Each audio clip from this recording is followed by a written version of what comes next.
அனைவருக்கும் வணக்கம். கொக்கரக்கோ இலக்கிய வட்டத்தினுடைய 6வது நிகழ்ச்சியில் நாம் இன்று சந்திக்கின்றோம்.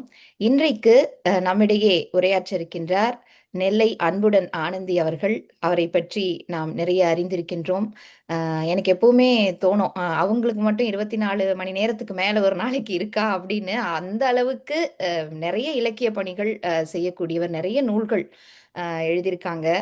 குறிப்பா அவங்களுடைய அந்த மரபு கவிதைகள்ல வெண்பாக்கள் எல்லாமே அவங்க வந்து நூலா போட்டிருக்காங்க கவிதையில.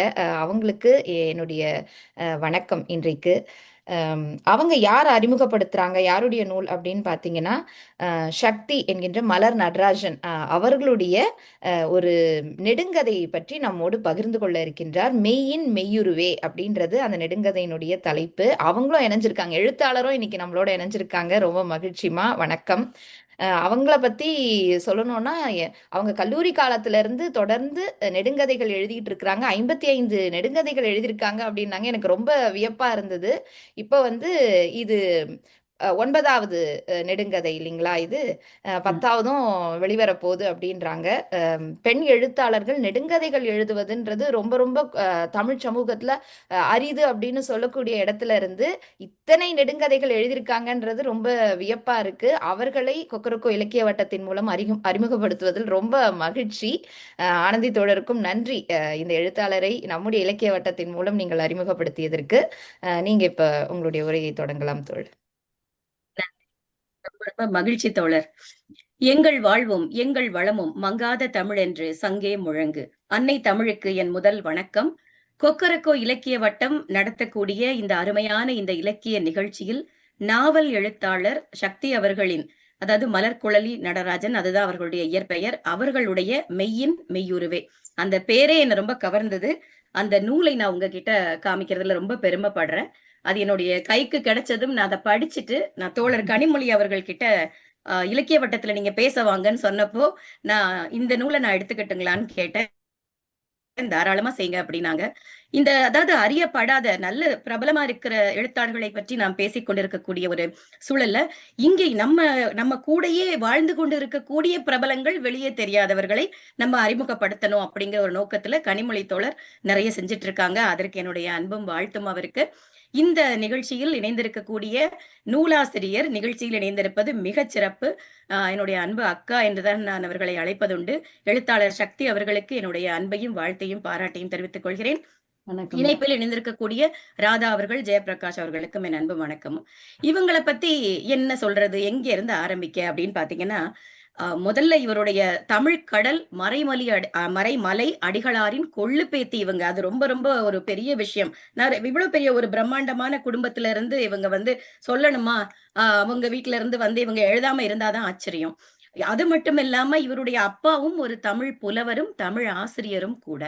அவருடைய தூண்டுதல், ஒரு ஊக்கம், வழிகாட்டுதல் இதெல்லாம் சேர்ந்துதான் நம்ம சக்தி அவர்களை தமிழ் மீது பற்றும் காதலும் கொள்ள வச்சிருக்குன்னு சொன்னா அது மிகையாகாது. கிட்டத்தட்ட 38 ஆண்டுகளாக இங்க அமெரிக்கால இருக்காங்க. மினியாபோலிஸ்ல இருக்கிறாங்க.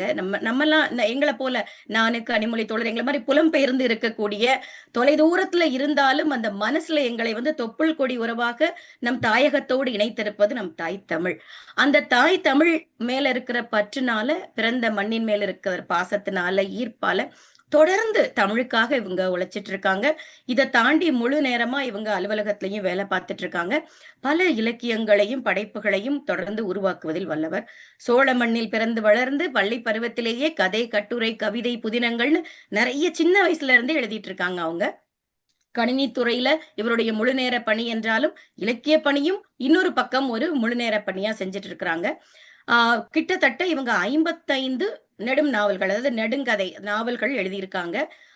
அதுல அச்சிடப்பட்டது சுமார் 9. அந்த 9வது தான் இன்னைக்கு நம்ம பார்க்க போறோம். 10வது அச்சுல தயாரா நிலையில இருக்குன்னு சொல்றாங்க. எப்படி இவர்களுக்கு நேரம் இருக்கிறதுன்னு நாங்க ஆச்சரியத்தோடு அவர்களை பார்த்து வாழ்த்திக் கொண்டிருக்கிறோம். இப்போ முதல்ல இவங்களுடைய நிறைய நாவல்கள்ல அடிப்படை நாதமாக, அடிநாதமாக இருக்கக்கூடியது அன்பு, பாசம், நேசம், காதல், கருணை. இதுதான் வாழ்க்கையில மனித நேயத்தோட நாம் உயிர்ப்போடு இருக்கிறதுக்கு இந்த உணர்வுகள் தான் நமக்கு ரொம்ப அவசியம். இந்த நாவலுடைய பெயர் என்னை ரொம்பவே ஈர்த்தது. மெய்யின் மெய்யுருவே, கண்ணே கண்மணியே அப்படின்னு சொல்ற மாதிரி மெய்யின் மெய்யுருவேன்னு வச்சிருக்கிறாங்க. அன்பின் வழியது உயிர்நிலை அஃதிலார்க்கு என்பதோல் போர்த்த உடம்பு. வள்ளுவம் சொல்லுது இல்லையா? அன்பை அடிப்படையாக கொண்டு இயங்கக்கூடியது மட்டும்தான் உயிர் தங்கி இருக்கக்கூடிய நடமாடக்கூடிய உடம்பாக கருதப்படும். அந்த அன்புங்கிற ஒண்ணு ஜீவநாதம் இல்லைன்னு வச்சுக்கோங்களேன், வெறும் தோல் போர்த்திய எலும்பு கூடுதான் அப்படின்னு வள்ளுவம் சொல்லுது. மகாகவி பாரதி காதலினால் மானிடர்க்கு கலவி உண்டாம், கலவியிலே மானிடர்க்கு கவலை தீரும், காதலினால் மானிடர்க்கு கவிதை உண்டாம், கானம் உண்டாம், சிற்பமுதற் கலைஞர் கலைகள் உண்டாம், ஆதலினால் காதல் செய்வீர்னு அவர் பாட்டுக்கு சொல்லிட்டு போயிட்டாரு. சரி, என்னம்மா காதல் காதல்னு வந்ததுல இருந்து சொல்லிட்டு இருக்கீங்க அப்படின்னு பார்க்கும் பொழுது, இந்த மெய்யின் மெய்யுருவே ஒரு ஒரு காதல் கதைதான். சரி, ஆரம்பிக்கும் பொழுதே புத்தகத்தை திறந்த உடனே என் கதை என்று சொல்வதை விட யாரு கதாநாயகன் ஆரம்பிக்கிறாரு, என் காதலியின் கதை என்றே சொல்லலாம் அப்படின்னு தொடங்குறாங்க. இங்க கதாநாயகனுடைய பெயர், இவங்க அந்த ஒவ்வொரு கதாபாத்திரத்திற்கும் இவர்கள் வைத்திருக்கக்கூடிய பெயரே சிறப்பு. இளம் வளவன், இதுதான் கதாநாயகி. ஆதினி கதாநாயகி. இந்த ஆதினி கதைக்குள்ள போறதுக்கு முன்னாடி நம்மளுடைய கதாநாயகன் இளம் வளவன். வளவன்னே நம்ம இந்த பேச்சுல நம்ம தொடர்ந்து கொண்டு போவோம். இவர் தன்னுடைய வளர்ப்பு பத்தி, அவருடைய இயல்பு பத்தி, ஏன்னா சிறு வயதிலேயே தந்தையை இழந்துடுறாரு. இவருடைய தாயார் இவரை எப்படி வளர்த்தார்கள், குணத்தில் சிறந்த ஒரு மனிதனாக இவரோட அம்மா இவரை எப்படி வளர்த்தாங்கன்னு, இவருடைய சிறப்பிற்கு என் அம்மா தான் காரணம். இவர் ஒரு ஆசிரியையாக பணியாற்றக்கூடியவர். நல்ல படிப்பு பழக்கமா தான் சொல்லுவாங்க இல்லையா, எந்த குழந்தையும் நல்ல குழந்தைதான் மண்ணில் பிறக்கையிலே, அவன் நல்லவனாவதும் தீயவனாவதும் அன்னை வளர்ப்பதில்னு ஒரு பாடல்ல வரும்.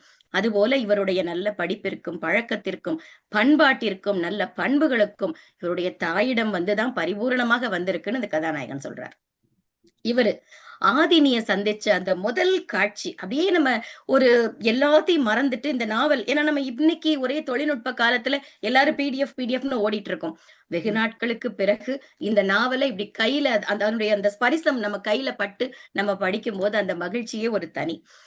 முதல் காட்சி ஆதினியை அவர் சந்திக்கக்கூடியது என்னன்னா, இந்த நாவல்ல இருக்கக்கூடிய பல விஷயங்கள் நம்மளுடைய சின்ன வயசுக்கு, நம்ம ஊர்ல நம்ம வளர்ந்த கதை, இது எல்லாத்தையும் நம்ம கண்ணு முன்னாடி கொண்டு நிறுத்துது.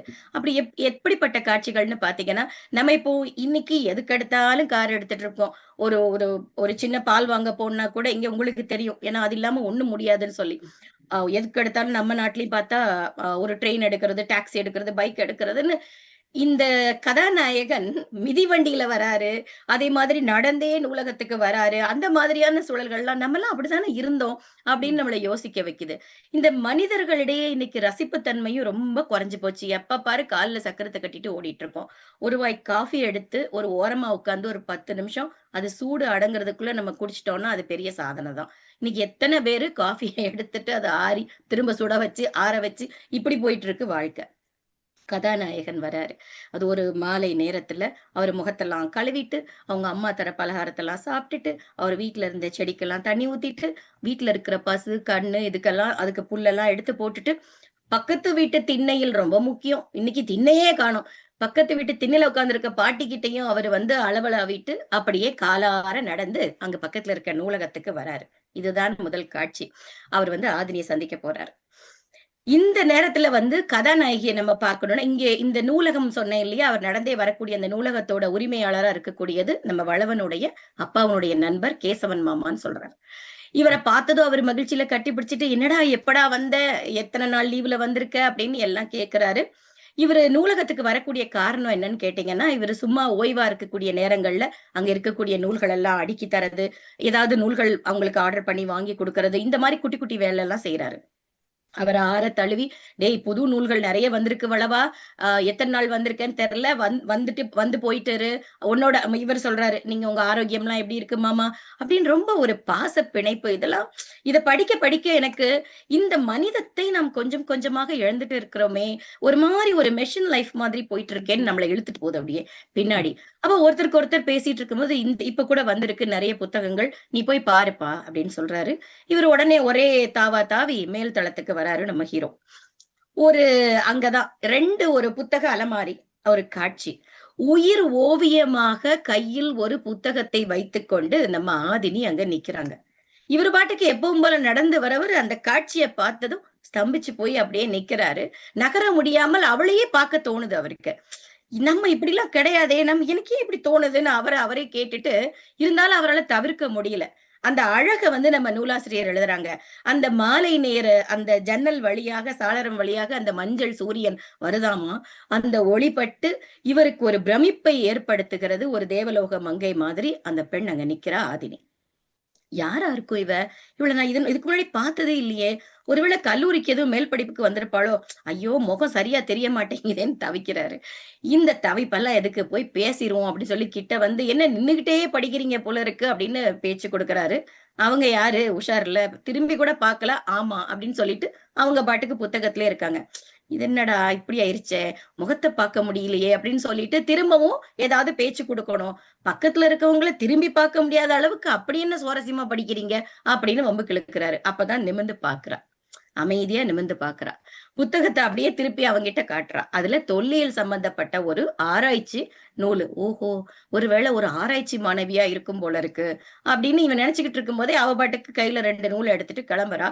இவரு அவர அறியாமலேயே பின்னாடியே தொடர்ந்து வராரு. கேசவன் மாமாவும், "ஆதினி வாம்மா, உனக்கு வேண்டிய புத்தகம் எல்லாம் கிடைச்சிருச்சா?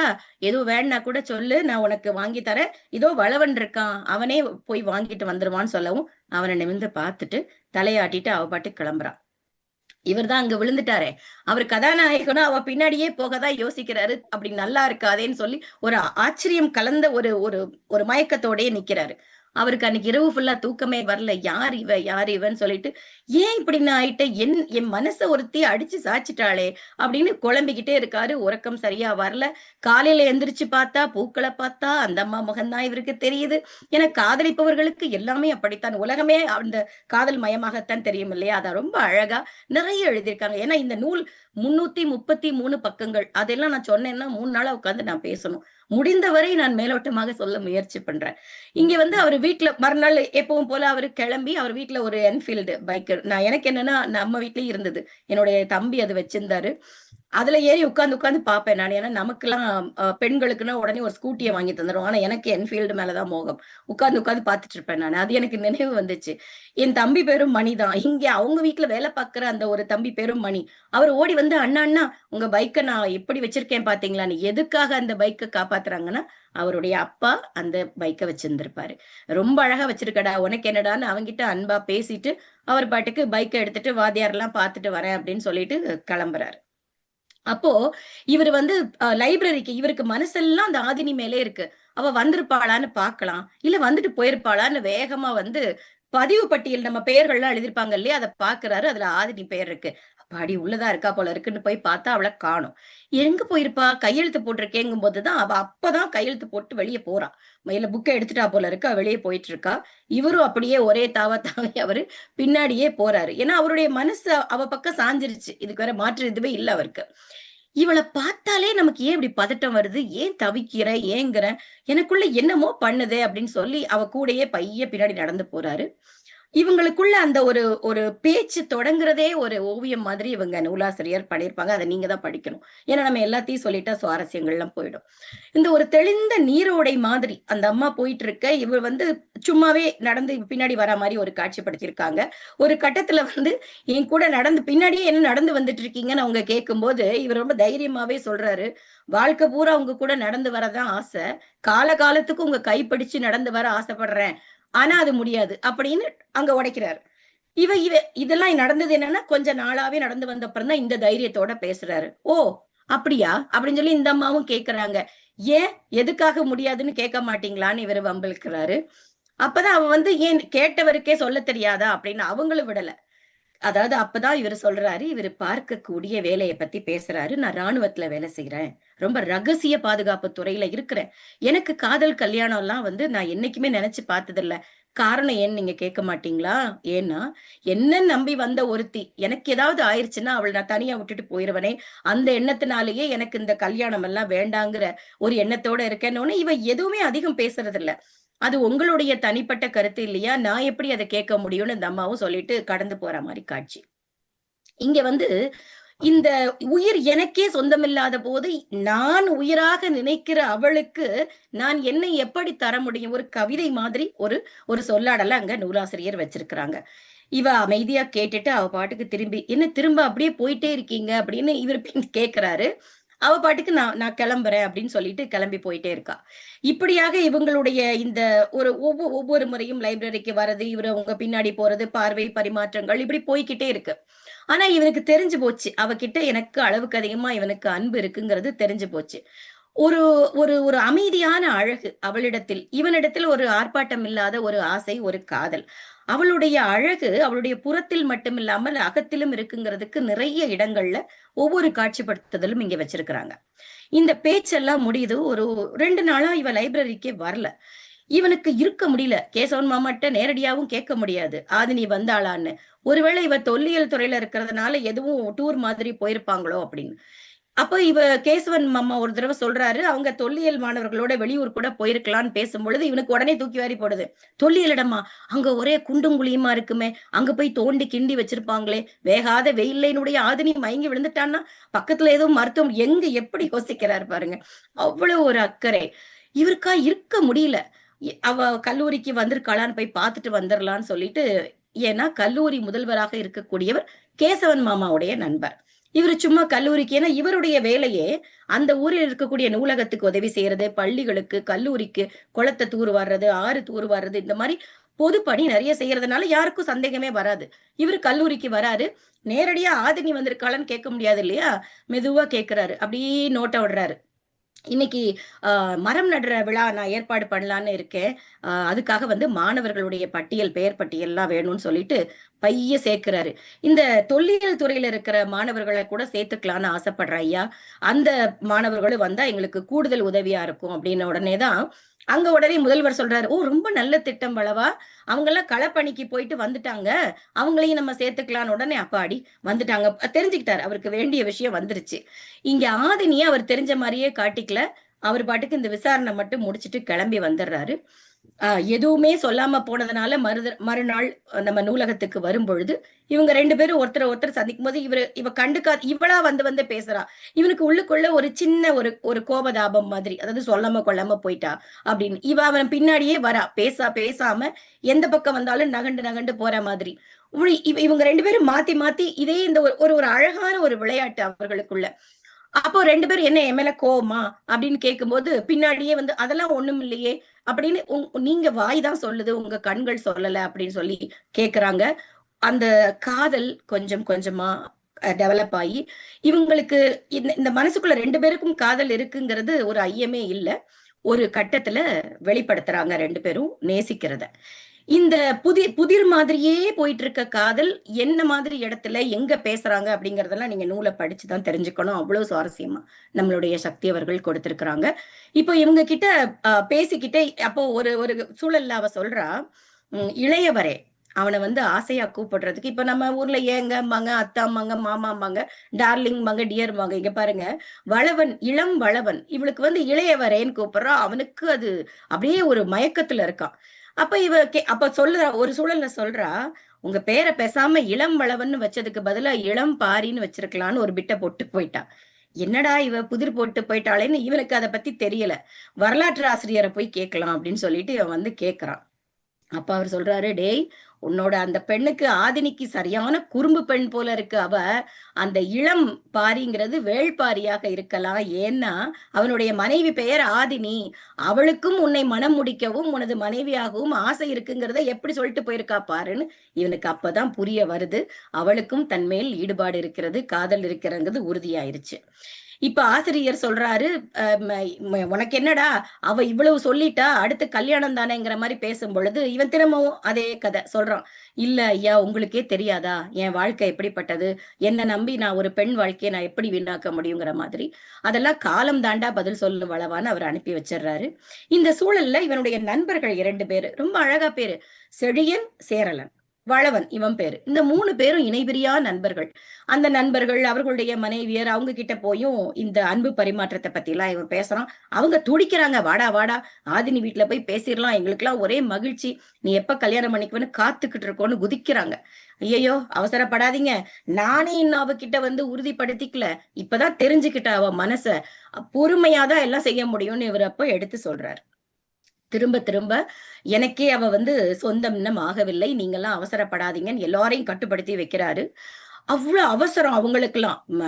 இந்த பெண் வந்து முதல்ல நல்ல பெண்டா, நீ சொல்றத பார்த்தா கண்டிப்பா நீ வந்து இதற்கான அடுத்த கட்ட முயற்சியா நீங்க அவங்க வீட்டுல போய் பேசுறது, கல்யாணம் பண்றதுன்னு இதே எண்ணத்திலேயே அவங்க இருக்காங்க. இந்த சூழல்ல இவன் எல்லாத்தையும் ஆஃப் பண்ணி வச்சுட்டு அம்மா கிட்ட விஷயத்த சொல்றான்.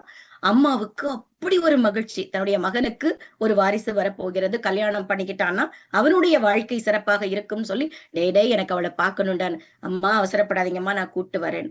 ஒரு சந்தர்ப்பத்துல வீட்டுக்கும் அழைச்சிட்டு வராரு. வருங்கால மாமியார் மருமகள் ஒரே பாசம்தான். அந்த அம்மா வந்து இவங்களுக்கு வீட்டுல மலர்ந்த பூக்களை எல்லாம் கட்டி வளவன் கிட்ட கொடுத்து விடுறதும், அவ திரட்டிப்பால் இனிப்பெல்லாம் செஞ்சுட்டு வந்து மாமியாருக்கு கொடுத்து விடுறதும் ரொம்ப சுவாரஸ்யமா இருக்கு. கிட்டத்தட்ட ரமணிச்சந்திரன் நாவல்கள் எனக்கு ரொம்ப பிடிக்கும். ஏன்னா அந்த காதல் கதைகள்னா வெறும் காதல் கதைகள் இல்ல, ஒரு வாழ்வியல் கூறுகளை மையமாக கொண்டு எழுதியிருப்பாங்க. அதே போலதான் நான் இவர்களுடைய நாவலையும் நான் பார்த்தேன். ஒரு சராசரியாக ஒரு ஒரு குடும்பத்துல நடக்கக்கூடியத அதி அற்புதமான உணர்வு பூர்வமான காட்சிகளை எல்லாம், இங்க ஒரு தலைவன் தலைவிக்கு நடக்கக்கூடிய காட்சிகள் எல்லாம் ரொம்ப அழகா எடுத்து நம்மள அந்த இடத்துல பொருத்தி பார்த்து நாமும் மகிழக்கூடிய அளவுல இந்த கதைகளை கொண்டு போறாங்க. இவங்க வந்து நம்ம எழுத்துல ஒரு காதல் ஒருத்தருக்கு ஒருத்தர் சொல்லிடலாம், நம்ம அம்மா கிட்ட சொல்லிடலாம், நண்பர்கள் கிட்ட சொல்லிடலாம். இதை தாண்டி, அதாவது ஒரு சொல்லுவாங்க இல்லையா, ஒரு இலைமறை காயாக 2 பேரும் ஒருத்தர் ஒருத்தர் பாக்குறது. அந்த இவன் சொல்றான் ஒரு சூழல்ல, நம்ம ஏன் மிதிவண்டி வாங்கிட்டு நம்ம மிதிவண்டியில 2 பேரும் போகக்கூடாதுன்னு. இவளும் இவனுக்காக கத்துக்கிறான். இவளும் ஒரு மிதிவண்டி வாங்குறா, 2 பேரும் நூலகத்துக்கு மிதிவண்டியிலே வராங்க, அப்புறமா கோயில் குளத்துக்கு எல்லாம் போகிறாங்க. இந்த மாதிரியான ஒரு செயல்பாடுகள் எல்லாம் ஆசையா நடந்துட்டு இருக்கீங்க. இந்த மாணவர்கள் எல்லாமே, இவளுடைய தொல்லியல் மாணவர்கள் எல்லாம் போய் இவன் ஒரு குளத்தை வர்றது, ஆற வர்றது, தூர் வாடுறது வேலையெல்லாம் பார்ப்பான் இல்லையா. இந்த எந்த விளம்பரமுமே இல்லாம தன்னிச்சையாக நண்பர்களோடு இணைந்து, இவனுடைய நண்பர்களும் ஒரு உயர் அதிகாரியாக இருப்பாங்க, நல்ல பொறுப்புல இருக்கக்கூடியவர்கள். அவர்களும் அந்த ஊருக்கு நல்ல விஷயங்கள் செய்யணுமே நிறைய செய்யறாங்க. ஒரு கட்டத்துல இந்த தூர் வாரப்போக்கூடிய சூழல்ல நம்ம ஆதினி என்ன பண்றாங்க, மோரெல்லாம் கரைச்சிட்டு வந்து அங்க வேலை செய்யறவங்களுக்கு கொடுக்கறது. அது அந்த ஒரு ஒரு அழகான 2 பேருக்கு இடையில அந்த கண் பார்க்கக்கூடிய காட்சி இவனுக்கு ஒரே பெருமை. அதாவது நம்முடையவள், என்னவள் எப்படி ஒரு ஒரு ஒரு தன்மையோட, கருணையோட, அன்போட என்கிட்ட மட்டும் இல்லாம பாக்குறவங்க கிட்ட எல்லாம் எவ்வளவு அன்போட நடந்துக்கிறான்னு பூரிச்சு போறான் அவளுடைய காதல்ல. இளையவரே இளையவரேன்னு கூப்பிடும் போதெல்லாம் அவனுக்கு நிக்க முடியல, கால் தரையில படல. 2 பேருமா சேர்ந்து ஒரு ஒரு ரொம்ப நாட்களா இந்த காதல் அப்படியே போய்கிட்டே இருக்குது. உருகி உருகி காதலிக்கிறாங்க. அதை நம்ம சக்தி அவர்கள் உருகி உருகி எழுதியிருக்கிறாங்க. ஒவ்வொரு அந்த நண்பர்கள் வீட்டுக்கு அழைச்சிட்டு போகும்போது அவங்க மனைவியருக்குள்ள இவ கண்ணாடி வளையல், பூ, பழம் எல்லாம் வாங்கிட்டு போறா. பார்த்தா கண்ணாடி வளையல் தானேன்னு தோணும். ஆனா இவளுக்கு பிடித்த விஷயங்களை தாம் சந்திக்க போறவங்களுக்கு வாங்கிட்டு போய் அவங்களுக்கு அது ஒரு பெரிய மகிழ்ச்சியை கொடுக்குது. அவங்க வளவனுடைய அம்மா கொழுக்கட்டை, நான் சொன்னேன் இல்லையா முன்னவே, அது மாதிரி எல்லாமே செஞ்சு அவளுக்கு கொடுத்து விடுறது. இந்த காட்சி எல்லாம் போயிட்டு இருக்கு. 2 பேரும் இந்த கேலி பேசி சிரிச்சுக்கிறாங்க அடிக்கடி. அந்த சொல்லாடல்கள் எல்லாமே ரொம்ப அழகா இவங்க எழுத்தாக்கி இருக்காங்க. இதுக்கிடையில ஒரு நாள் ஒரு இழந்த மரம், ஒரு பெரிய மரம் இன்னைக்கு இது வர்ற வழியில பாக்குறாங்க. இவ குழந்தை மாதிரி, ஐயோ இழந்த பழம் வந்துட்டு, இது யாரோட மரமோ தெரியல, சும்மா இருடா ஆதினி, அதெல்லாம் போய் எடுக்கூடாது நம்ம. உடனே அவ சொல்றா, இது பொதுவான மரம் தான், இந்த பழங்கள் கீழே விழுறத நம்ம பறிச்சு சாப்பிடலனே தான், அது அப்ப சாப்பிடலைன்னா தான் அந்த மரங்களுக்கு நாம் செய்யக்கூடிய துரோகமாக இருக்கும். அந்த பழங்களை நம்ம எடுத்து சாப்பிடுறதா அதுக்கு கொடுக்கக்கூடிய மரியாதையா இருக்கும். இப்படி நான் யோசிச்சதே இல்லையேன்னு அவன் சொல்றான்.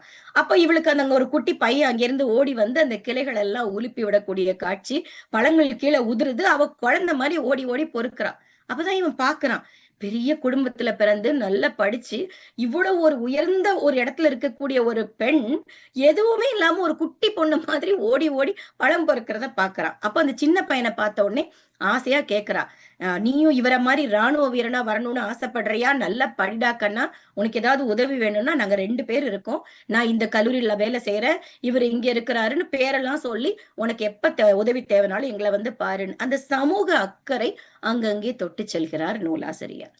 அடுத்ததா இந்த காதல் எல்லாம் போயிட்டு இருக்கு, நல்லாத்தானே போயிட்டு இருந்துச்சு அப்படிங்கிற மாதிரி திடீர்னு ஒரு நாள் அவங்க வீட்டு வாசல்ல வந்து ஒரு கார் நிக்குது. யாரு? நம்ம வளவன் வீட்டு முன்னாடி. வேற என்ன, நீங்களும் யூகிச்சிருப்பீங்க என்ன மாதிரியே.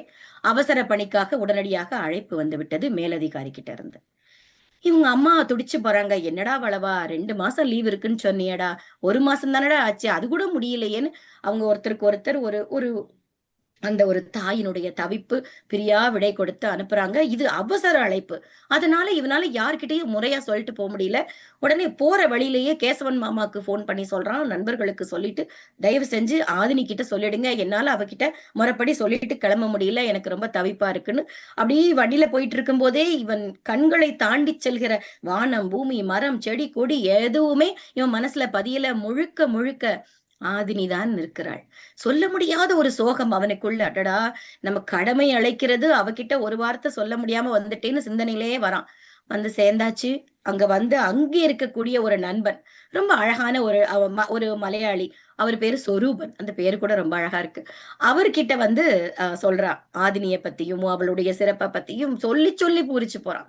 அந்த நண்பருக்கு ஒரே மகிழ்ச்சி, கூடிய சீக்கிரம் நானும் அவளை பார்க்க ஆசைப்படுறேன் அப்படின்னு சொல்லிட்டு. சரி, அப்பதான் இந்த நண்பன் சொல்றான், நீ இவ்வளவு தவிக்கிறியே, நீ ஏன் கடிதம் எழுதக்கூடாது? ஏன்னா இவங்க வெளியில எந்த இடங்களுக்கு இவங்களை போடுவாங்கன்னே தெரியாது.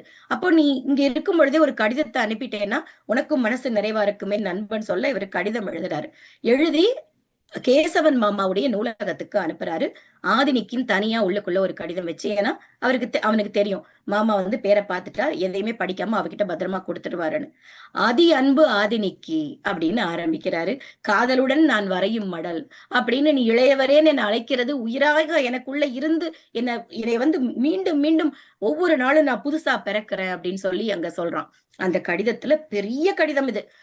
இது நீ வந்து என் பக்கத்திலேயே உட்கார்ந்து எனக்கு கூப்பிடுற மாதிரியே இருக்கு. ஒவ்வொரு பொழுதும் உன் நினைப்போட இது சொல்லிக்கிட்டே அவர் கடிதம் போகும் பொழுது, இந்த ராணுவ நடவடிக்கைகள் எல்லாம் இவரு முடிச்சிட்டு திரும்பி வராங்க. ஒரு பெரிய ஒரு ப்ராஜெக்ட் மாதிரி. சோ அங்க இருக்கக்கூடிய குழுவுல இருக்கிறவங்க எல்லாம் ஆபத்து இல்லாம பாதுகாப்பா இருக்காங்களான்னு பார்க்கக்கூடியது இவனுடைய ஒரு டியூட்டி. எல்லாத்தையும் முடிச்சுட்டு வந்தாச்சு. மேலதிகாரி கிட்ட போய் என்னென்ன நடந்தது அப்படின்னு சொல்லி ரிப்போர்ட் கொடுக்கணும் இல்லையா? அப்ப இவரு கொடுக்க போறாரு. அப்போ இவருக்கு ஒரு ஆசை, நப்பாசை. கிட்டத்தட்ட ஒரு 2 வாரங்களுக்கு மேலே ஆயிடுச்சு. அதனால ஆதினி ஒருவேளை பதில் கடிதம் எதுவும் போட்டிருப்பாளா, அவர்கிட்ட கேட்கலாம்ல அப்படின்னு யோசிச்சுக்கிட்டே வரான். இவன் சொல்லும் பொழுது அவர் இவனை பாராட்டி, ரொம்ப சிறப்பா உங்களுடைய வேலைகளை முடிச்சீங்கன்னு எல்லா கோப்புகள்லாம் கொடுத்துட்டு அனுப்பி வைக்கிறாரு. டக்குன்னு அவரு, இளா ஒரு நிமிடம் அப்படின்னு சொல்லி அவனை நிறுத்துறாரு. நிறுத்தி, உனக்கு ஒரு தந்தி வந்திருக்குப்பா அப்படின்னு. தந்தியா? இவனுக்கு பகீர்னு இருக்கு. தந்தினாலே நம்ம ஊர்ல என்ன செய்வோம், ஏதோ ஒரு யாருக்கோ ஆபத்தோ அப்படின்னு ஒரு பயம் நமக்குள்ளே வரும். ஐயோ, அம்மாவுக்கு எதுவும் பிரச்சனையான்னு தெரியலையேன்னு உடனடியா வாங்கி பாக்குறான். ஆதினி இஸ் நோ மோர்னு வந்திருக்கு. எனக்கே பெரிய ஷாக் இந்த இடத்த நான் வந்து பார்க்கும்போது. அப்பனா நம்மளே இவ்வளவு தவிக்கும் பொழுது இந்த கதாநாயகன் வளவனுடைய நிலைமைய, அந்த தாள் அப்படியே கீழே விழுது. அந்த பூமி எல்லாம் அவன் காலு கீழே உடைஞ்சா மாதிரி உடைஞ்சு போயிடுறான். கலெக்டர் செழியன் வந்து, இவரோட நண்பர் சொன்னேன் இல்லையா, செழியன் உன்னைய தொடர்பு கொள்ள 2 நாளா தொடர்பு கொள்ள முயற்சி பண்ணிட்டு இருக்காருப்பான்னு சொல்றாரு. ஐயையோ, 2 நாளா ஆச்சா என்னுடைய ஆதினி என்னை விட்டுட்டு போயிட்டுன்னு அப்படி கதறான், துடிச்சு போறான். அதுக்கப்புறமா அவன் நண்பன் கிட்ட பேசுறாடி, என்னடா நடந்துச்சு என்னடா நடந்துச்சுன்னு கேட்கும் பொழுது, அதுதான் இவனை ரொம்ப சோகத்துல ஆழாக்குது. ஒரு சாலை விபத்துல ஒரு லாரியில அடிபட்டிருக்கா. எப்படின்னு பார்க்கும் பொழுது இவனுடைய கடிதம் அதை படித்து அந்த மகிழ்ச்சியில அந்த அன்பு நினைவுகளோட அவ மிதிவண்டியிலே அந்த மிதப்பிலே வந்திருக்கா போல, மயக்கத்திலே பாவம். வந்த லாரிய கவனிக்கல, தள்ளி அடுத்த ஆப்போசிட் சைட்ல விழாம லாரி சைட்லயே சரிஞ்சிட்டா போல இருக்கு. ஸ்பாட் அவுட்ன்னு சொல்லிட்டாங்க. இதுக்கப்புறமா வரக்கூடிய பகுதிகள் எல்லாம் நமக்கே வந்து இதுக்கப்புறம் படிக்கவே ஒரு மனசு திடம் வேணுங்கிற மாதிரி அவன் தவிக்கக்கூடிய துடிக்கக்கூடிய அந்த காட்சிகளை முழுக்க முழுக்க நினைச்சு அந்த அந்த ஒரு பாடா படுறதெல்லாம் எழுதியிருப்பாரு. ஒரு இராணுவத்துல இருந்து அவர் அவஸ்தைப்படக்கூடிய அந்த நிலை, ஆதினியை நினைச்சு நினைச்சு உருகக்கூடிய காட்சி அந்த அதிகாரிகளுக்கே முடியல. ஐயோ இவன் இப்படி தவிச்சு துடிக்கிறானேன்னு சொல்லிட்டு நீ கொஞ்ச நாள் ஊருக்கு போயிட்டு வாப்பான்னு அனுப்பி வைக்கிறாங்க. இவர் ஊருக்கு வராரு, நண்பர்களை அம்மாவை சந்திக்கிறாரு. இவருக்கு எதுவுமே பழைய மாதிரி எல்லாத்துலயும் ஆதினி தான் தெரிகிறா.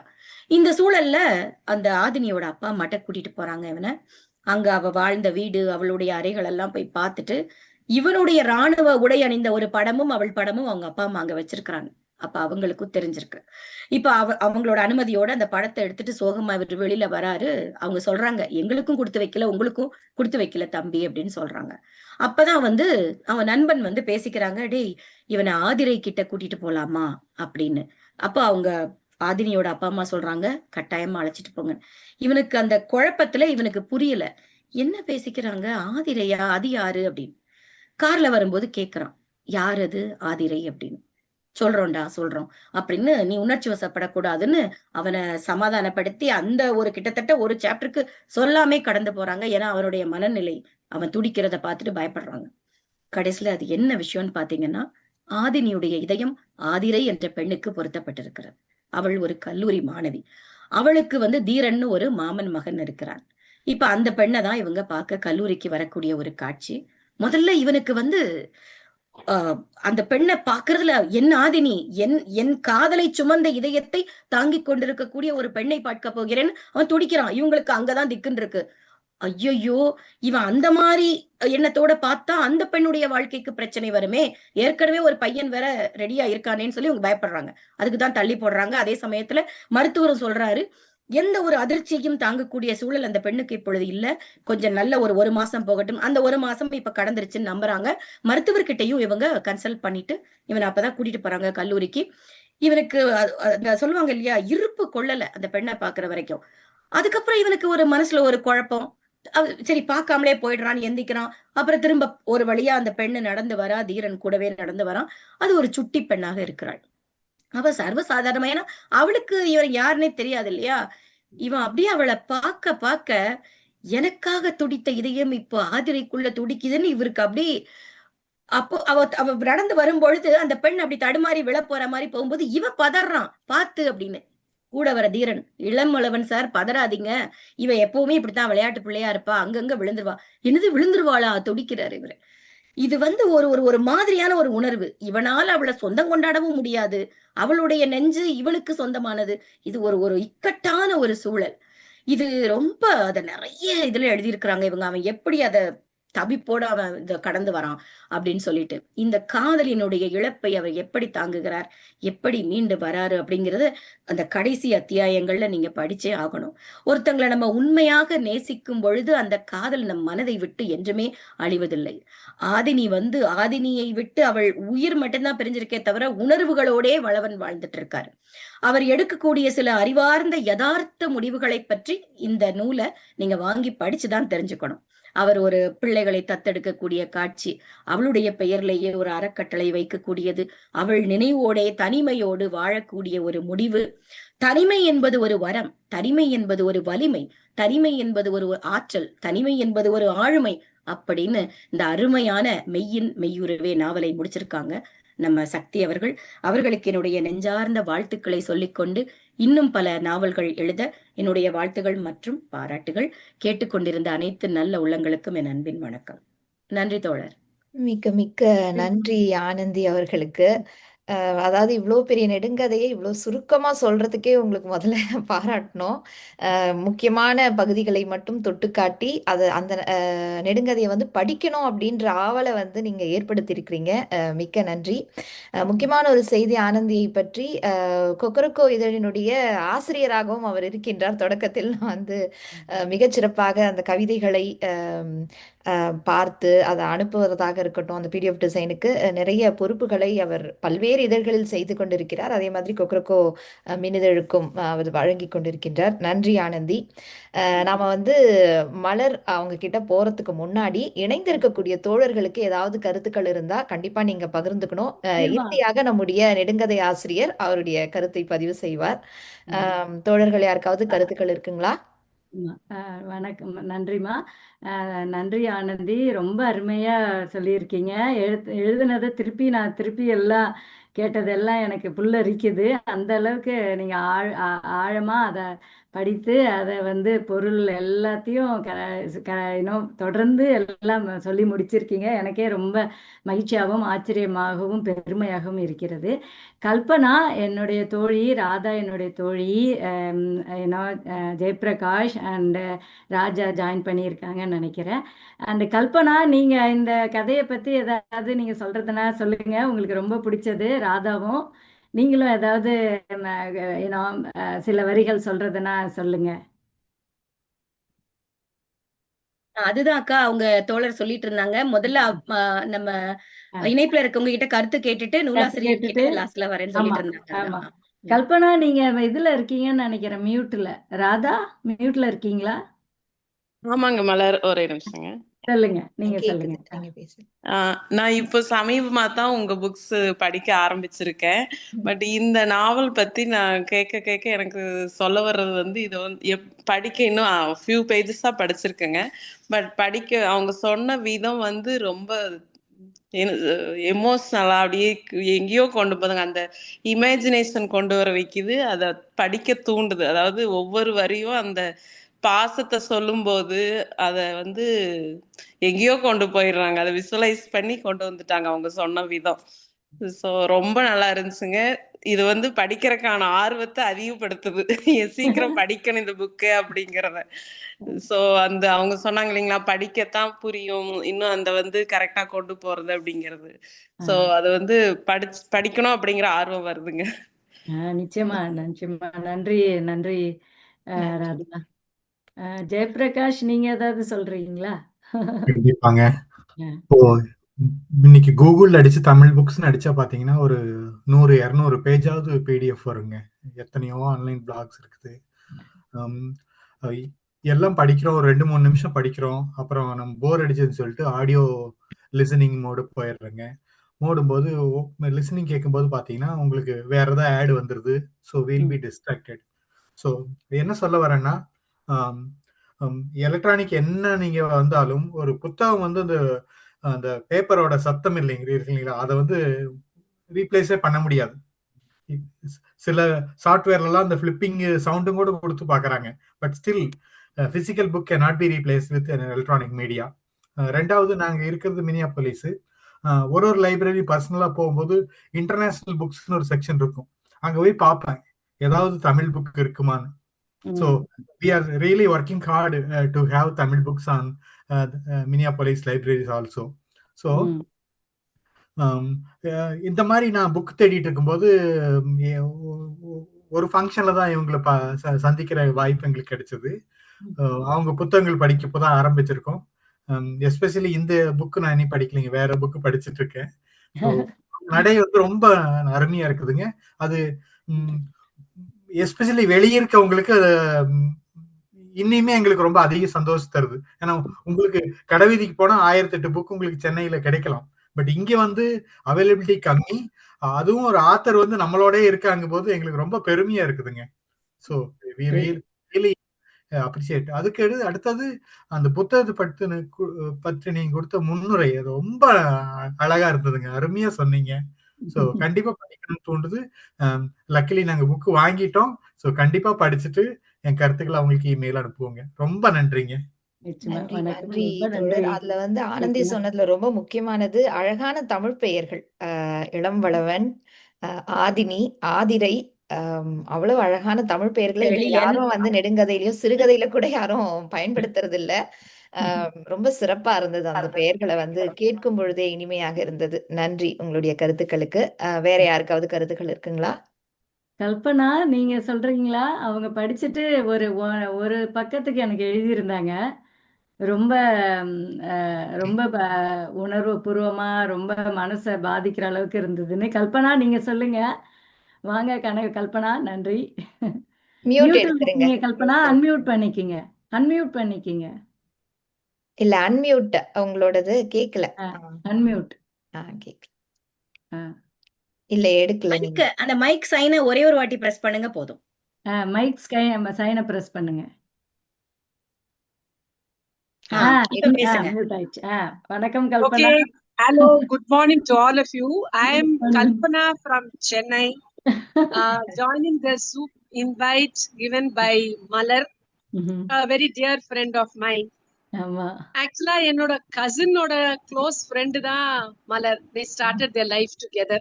ஆமா. So அவங்க மூலமா I have uh, got to know Malar, and இப்போ she has become very close to me as well. And இந்த opportunity கொடுத்ததுக்கு ரொம்ப thank you. Not only because as a friend, it's a very prolific writer. எனக்கு அதுதான் ரொம்ப அவங்கள connect பண்ணுச்சுன்னு சொல்லலாம். And as நீங்க எல்லாம் பேசின மாதிரி I don't know any of you, but now it's an opportunity உங்களை எல்லாம் எனக்கு தெரிஞ்சுக்கிறதுக்கு மலர் மூலமா. அண்ட் ரைட்டிங் வச்சு சொல்லணும்னா அவங்களுடைய புஸ்தகங்கள்லாம் எனக்கு அவங்க அன்பா கொடுத்துருக்காங்க, நான் படிச்சு வாசிச்சிருக்கேன். அண்ட் அதுவும் நான் வந்து மேரிலாண்ட்ல என் கசின் வீட்டுக்கு வந்த போதுதான் அந்த ஒரு சந்தர்ப்பம் எனக்கு அமைஞ்சது. அண்ட் அவங்களது I can sell one as you all நீங்க எல்லாம் சொன்ன மாதிரி அவங்க தமிழ் பெயர்கள் இஸ் ஜஸ்ட் ரொம்ப ரொம்ப அருமை. அண்ட் யூனோ அது வச்சுட்டு அவங்க புஸ்தகத்துல நிறைய தமிழ் பெயர் புதுசா இருக்கிற மாதிரி இருக்கு, பட் இட் இஸ் ஆல் தூய தமிழ் பெயர்கள் விச் இஸ் நவ் மிஸ்ஸிங். நம்ம வைக்கிறதே குறைஞ்சு போச்சு, பட் அதை படிக்கும் போது இட் கிவ்ஸ் யூ அந்த ஈர்ப்பு இருக்கு. அண்ட் அவங்க எல்லாரோட லைஃப்லயும் வந்து அப்ஸ் அண்ட் டவுன்ஸ் இருக்கும், பட் ஆனா இவங்களுடைய புக்ல மாத்திரம் படிக்கும் போது லைஃப் இஸ் ஒன்லி அப்படியே ஆஹா, இது எதுவுமே நமக்கு டவுனே இல்லை. எல்லாமே அவங்க வந்து சொல்றது எல்லாமே இஸ் அப்ஸ் அப்பதான் சொல்லணும். எல்லாமே நம்மள வந்து அந்த ஒரு forget yourself feel கொடுத்துட்டு அதுலயே நம்மள கொண்டு போயிடுறது. So that is one thing which I always enjoy. And அவங்க மற்ற சார் சொன்ன மாதிரி உங்க பிளேஸ்ல எல்லாம் புக்ஸ் கிடைக்கிறது ரொம்ப குறைஞ்சிருக்கு தமிழ் புத்தகம். அதுல she is taking all the effort. Malar, hats off to you. நீங்க இவ்வளோ எடுத்து உங்களுடைய வேலைக்கு நடுவுல இவ்வளோ கான்சென்ட்ரேட் பண்ணி இது உங்களுடைய ஹாபியை வந்து ஒரு பேஷனா மாத்தி, it is very touching. And good luck.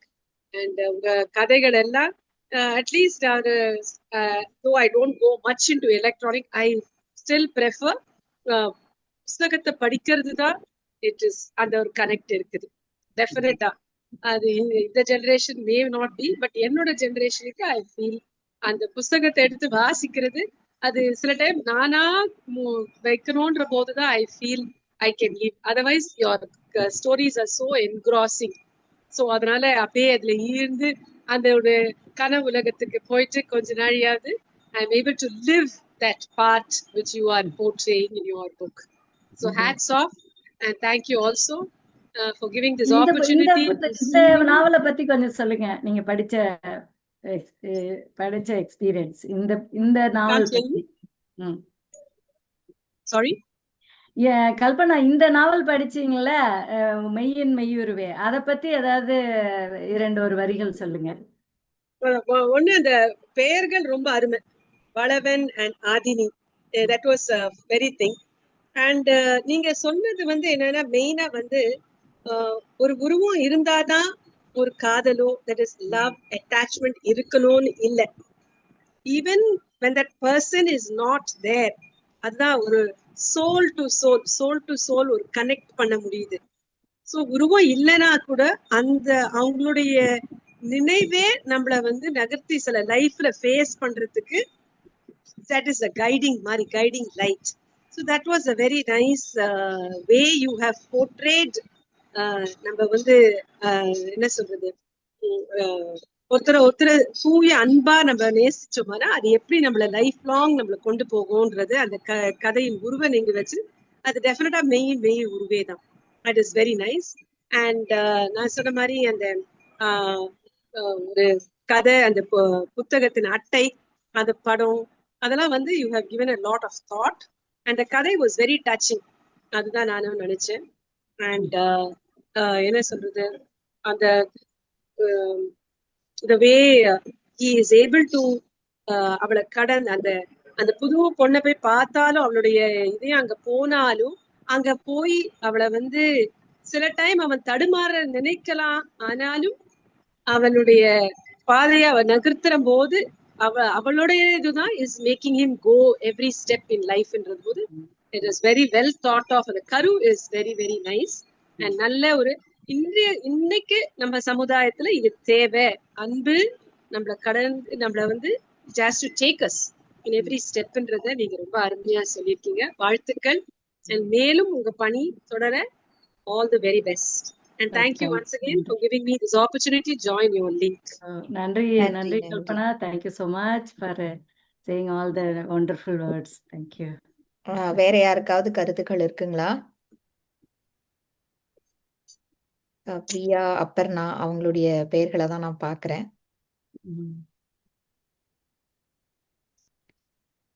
சரி, யாருக்கும் கருத்துக்கள் இல்லைன்னா எழுத்தாளர் மலர், நீங்க நன்றி சொல்லுங்கம்மா.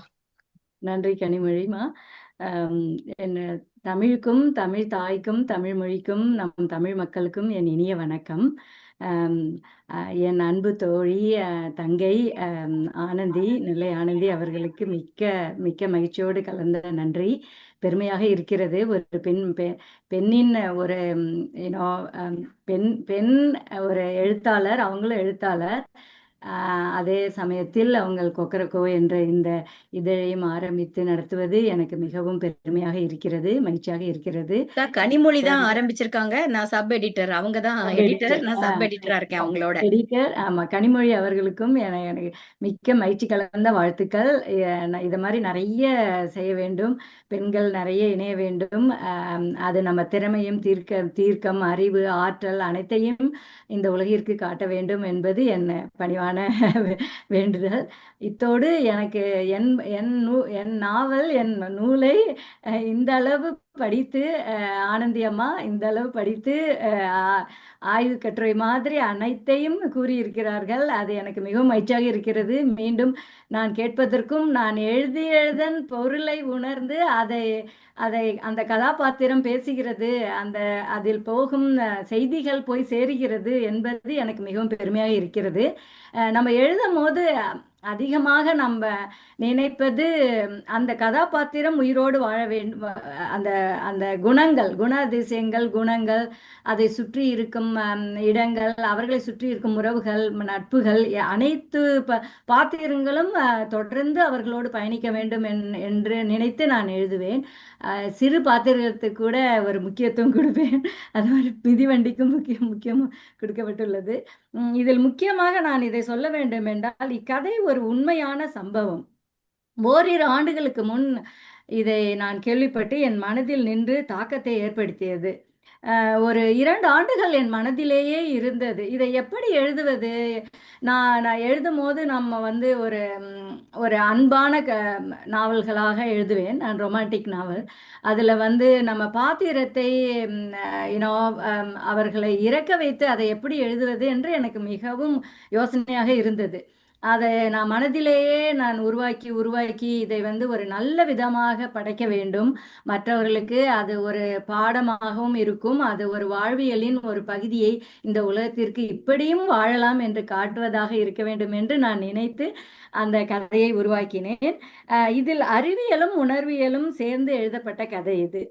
அறிவியல் எப்படி உருவானது, அது வந்து அறிவியல் பூர்வமாக இதயத்தை மாற்றி மற்றவர்களுக்கு வைத்து அவர்களை வாழ வைக்கிறார்கள். அது உணர்வியலாக அதை சுற்றி இருப்பவர்களுக்கு எப்படி அந்த பாதிப்பு ஏற்படுகிறது. அது ஒரு செய்தி, நமக்கெல்லாம் ஒரு செய்தி, ஒரு பாராட்டு. நல்ல விதமாக நடந்து இருக்கிறது, இது அறிவியலின் மேன்மை. ஆனால் அதை சுற்றி இருப்பவர்களுக்கு எந்த அளவுக்கு பாதிப்பு ஏற்படுகிறது என்று அந்த ஒரு கருத்து தான் இதில் ஒரு கரு. வாழ்வில் ஏற்படும் எதிர்பாராத உயிராய் கருதும் உறவின் இழப்பு மற்றவர்களுக்கு ஒரு செய்தியாக இருக்கலாம், ஆனால் நெருக்கமானவர்களுக்கு அதன் பாதிப்பு எப்படியாக இருக்கும் என்பதே இக்கதையின் கரு.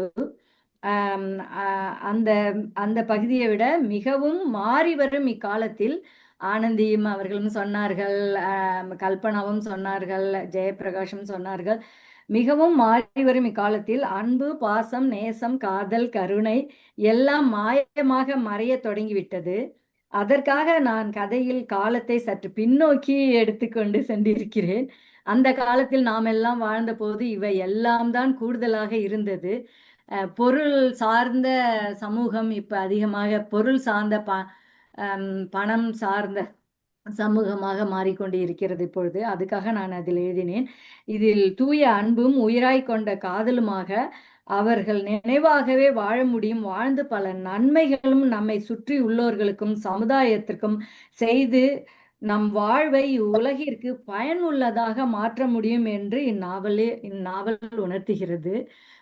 அதோடு கதையின் தளம் சோழ நாடு, உறையுறை சுற்றி பசுமை நிறைந்த மக்கள், பாசம் நிறைந்த நாம் வளர்ந்த அந்த கால வாழ்க்கை.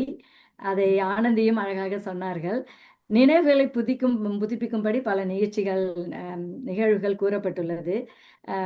அத்தோடு நீங்கள் கண்டு உணர்ந்தது போல் வளவன், செழியன், சேரலன் என்று சேர சோழ பாண்டியர்கள் 3 பேர்களும் சேர்ந்து ஒன்றாக இருந்து நாட்டை காப்பாற்றியிருந்தால் எப்படி இருந்திருக்கும்? நம் அரண்மனைகள் எல்லாம் ஒன்றும் தெரியாமல் போய்விட்டது. அரசர்களுடைய பேரு புகழ், அவர்கள் செய்த பணிகள் எல்லாமே செப்பேடுகளிலும் கல்வெட்டுகளிலும் நூல்களிலுமே தங்கி போய்விட்டது. அது பெரிய ஒரு ஒரு தாக்கத்தை அனைவருக்கும் ஏற்படுத்தி இருக்கிறது. இந்த காலத்தில் அதை நிறைய இழந்து விட்டோம் நாம். அத்தகைய திணைகள் அதை நான் நினைத்து பார்த்தேன். அது நண்பர்கள் எப்பயுமே நான் மிகவும் முக்கியத்துவம் கொடுப்பேன் அனைத்து நாவல்களிலும் கதைகளிலும். இதில் 3 பேர்களும் சேர்ந்து ஒரு நண்பர் குழுவாக இருந்து அதை நாட்டிற்கு அவர்கள் பணி செய்வது போல், ஒருவர் IPS, IAS அண்ட் இராணுவ வீரர் அப்படி என்று காட்டியிருக்கிறேன். அதுவும் ஒரு விதத்தில் அதே மாதிரி நீங்கள் சொன்னது போல் ஆதினி ஒரு பெரிய தாக்கம். அதை விட ஆதிரை அண்டு வளவன், அவரை சுற்றி இருக்கும் அனைத்து நண்பர்கள், முக்கியமாக அம்மாவின் வளர்ப்பு அனைத்தும் மிகவும் மகிழ்ச்சியாக இருக்கிறது. அனைத்தையும் திருப்பி கேட்பதற்கு ஆனந்தி, எனக்கு மிகவும் பூரிப்பாக இருக்கிறது. இந்த அளவுக்கு அந்த கதாபாத்திரங்கள் பேசுகிறது என்பது உயிரோவியமாக, நான் சொன்னது உயிரோடு இருந்து வலம் வருகிறது உங்கள் மத்தியில் என்பது என்னை மிகவும் மகிழ்ச்சி அடைய செய்கிறது. இந்த அளவுக்கு வாய்ப்பளித்தது எனக்கு மிகவும் நன்றி. நன்றி என்று சொல்ல ஒரு வார்த்தை இல்லை. அந்த அளவுக்கு மகிழ்ச்சியாக இருக்கிறது. இது நீங்கள் மீண்டும் மீண்டும் நிறைய இத மாதிரி இந்த புத்தகங்கள் படித்து அதை மக்களுக்கு சொல்வது, மக்களுக்கு கொண்டு செல்வது என்பது மிகப்பெரிய பணி. உங்களுக்கு வாழ்த்துக்கள். என்னுடைய மிக்க மகிழ்ச்சி கலந்த நன்றி. வணக்கம். நன்றிம்மா. ஒவ்வொரு மாதமும் இறுதியில் இந்த நிகழ்ச்சி கண்டிப்பா நடக்கும். சிறுகதைகள் குறித்து நாம பேசுவோம். இல்ல குறிப்பா பெண்களினுடைய கதைகளை பகிர்ந்து கொள்ள வேண்டும்ன்றதுதான் நோக்கம். மின்னிதழினுடைய நோக்கமும் அதுதான். பெண் கவிஞர்கள் எழுதக்கூடிய கவிதைகள் தான் அதிகமா அதுல இடம்பெறும். ஒவ்வொரு மாதம் வார இறுதி சனிக்கிழமையா இருக்கலாம், இல்ல ஞாயிற்றுக்கிழமையா இருக்கலாம். அது அந்த இறுதி வார இறுதியில் நாங்க நடத்துவோம். மிக்க மகிழ்ச்சி. உங்களை எங்களுக்கு ஆனந்தி அறிமுகப்படுத்தியதில் மிக்க மகிழ்ச்சி. தொடர்ந்து இணைந்திருக்கக்கூடிய அத்தனை தோழர்களுக்கும் எங்களுடைய நன்றி. மீண்டும் அடுத்த ஒரு நிகழ்ச்சியில் சந்திக்கலாம். நன்றி. அனைத்து தோழர்களுக்கும் அனைத்து தோழிகளுக்கும் மிக்க நன்றி. இதில் கலந்து கொண்டதற்கு மிக்க மகிழ்ச்சி. நம்ம மீண்டும் சந்திப்போம். நன்றி ஆனந்திமா. நன்றி கனிமொழி. அமைத்து கொடுத்த உங்களுக்கு மிக்க நன்றி. நன்றி.